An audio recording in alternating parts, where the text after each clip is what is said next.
Right ఇక details చూద్దాం. TDP నేత వంగవీటి రాధ అస్వస్థతకు గురయ్యారు. తెల్లవారుజామున ఛాతీలో నొప్పి రావడంతో ఆయన్ని హుటాహుటిన విజయవాడ ఆసుపత్రికి తరలించారు. ప్రస్తుతం ఆయన ఆరోగ్యం నిలకడగా ఉందని వైద్యులు తెలిపారు. రాధ త్వరగా కోలుకోవాలని ఆయన అభిమానులు ఆకాంక్షిస్తున్నారు.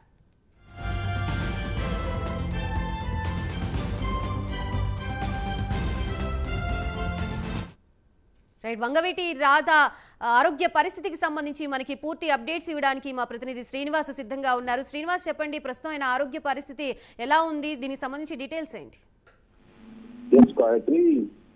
విజయవాడకు చెందిన టీడీపీ నేత వంగవీటి రాధ స్వల్ప అస్వస్థతకు గురయ్యారని చెప్పి సమాచారము. ఆయన తెల్లవారుజామున ఇంట్లో ఉన్నప్పుడు కొద్దిగా స్వల్పంగా ఆయనకు గుండెపోటుకు గురైనట్టు కూడా సమాచారము. దీంతో అతని కుటుంబ సభ్యులు కూడా అతని అంశం ఉటావుటి అతన్ని స్థానిక ఒక ప్రైవేట్ హాస్పిటల్ తీసుకెళ్లారు. తెల్లవారుజామున ఈ ఛాతీ నొప్పి రావడంతో కూడా ఒక్కసారిగా కుటుంబ సభ్యులు కూడా అప్రమత్తమయ్యారు. అతన్ని వెంటనే స్థానికంగా ఉన్న ఒక ప్రైవేట్ హాస్పిటల్ తీసుకెళ్లి అతని చికిత్సకు నిమిత్తం అక్కడ ఉంచారు. అయితే ప్రస్తుతానికి వరకు అతనికి ఆరోగ్య పరిస్థితి నిలకడంగా ఉందని చెప్పేసి వైద్యులు చెప్తున్నారు. అయితే మరోవైపు మొత్తం ఇది చిన్న ఒక హార్ట్కి సంబంధించిన చిన్న నొప్పి, దీంతో కంగారు పడాల్సిన అవసరం లేదని చెప్పేసి కూడా డాక్టర్లు చెప్తారు. అయితే ప్రస్తుతం అక్కడ ఆయన డాక్టర్ల వైద్యుల పర్యవేక్షణలో అతను చికిత్స పొందుతున్నారు. ప్రస్తుతం రాధా ఆరోగ్య పరిస్థితి ఎలాంటి ఆందోళన చెందాల్సిన అవసరం లేదని చెప్పేసి కూడా వైద్యులు చెప్తున్నారు.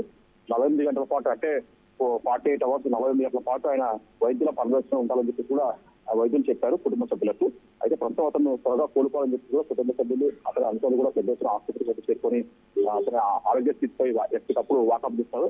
మొత్తం తీసుకుంటే అతను డాక్టర్ల పర్యవేక్షణలో ఒక 2 days తర్వాత అతని ఆరోగ్య పరిస్థితిపై పూర్తి క్లారిటీ వచ్చే అవకాశం ఉంటుంది. Right, thank you Srinivas.